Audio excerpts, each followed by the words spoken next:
So today we are going to discuss about security groups. There are two prerequisites for this video. One is you must be familiar with what EC2 instances are and what CIDR notation is. Having said that, let's proceed further.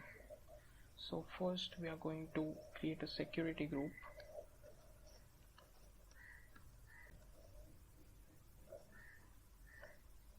So there are two rules for the security group. One is inbound rules and the other one is outbound rules. Inbound rules are going to control the traffic, basically the incoming traffic that is reaching your instance, and outbound rules is going to control the outgoing traffic that is leaving from your instance. So if you see here, I haven't defined any inbound rules. So let's just see what happens if we attach this security group for the already running EC2 instance.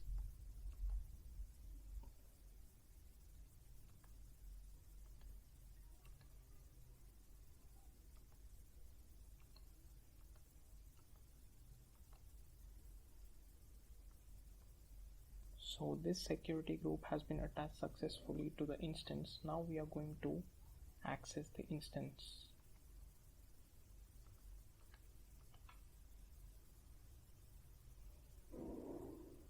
Now if you see, we are not able to access the instance. The reason being because we have not defined any inbound rules for the security group. So I guess you might have come to a conclusion by seeing the result that security groups are always permissive. That simply means that we are going to define rules for allowing the traffic. We are never going to define rules for denying a particular traffic. So now I'm going to add rules. So I'll add HTTP, that is web traffic. So this is the rule that I'm going to add. Now I have saved the rules. Now let us do the same thing now as we did before. Now you see the result.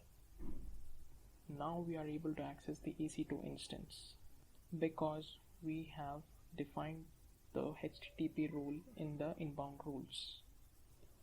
Now what do you think is happening when I hit this refresh button?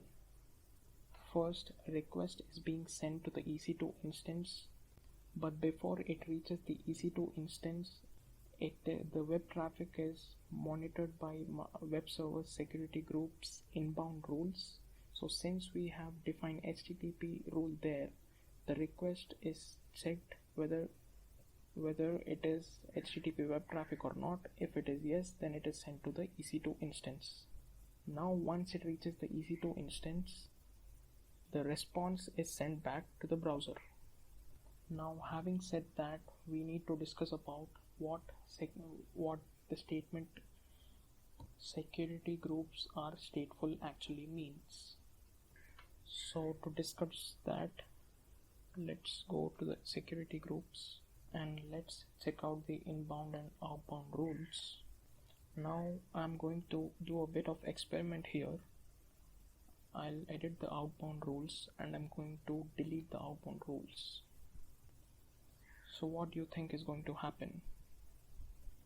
Let's see what happens.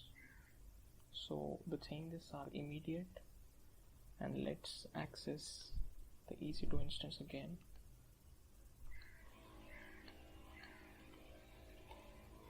You see, we are still getting the response. Why do you think we are getting the response? If you see here, we have not defined any outbound rules, but still we are getting the response. So this is what actually security groups being stateful actually means. So when a request is being sent from the browser to the EC2 instance, it is being monitored by the inbound rules, and since it is the HTTP web traffic, it is being allowed to reach the EC2 instance. But when the response is being sent back from the EC2 instance, It doesn't matter whether there are 100 outbound rules defined or there is no outbound rule defined. The outbound rules are simply ignored by the response, and the response is simply displayed on our web browser. This is what security groups are stateful actually means. So as a standard practice, only inbound rules are defined. The outbound rules are left as default. I hope you understood about security groups, and if you like this video, please like, share and subscribe, and see you in the next video.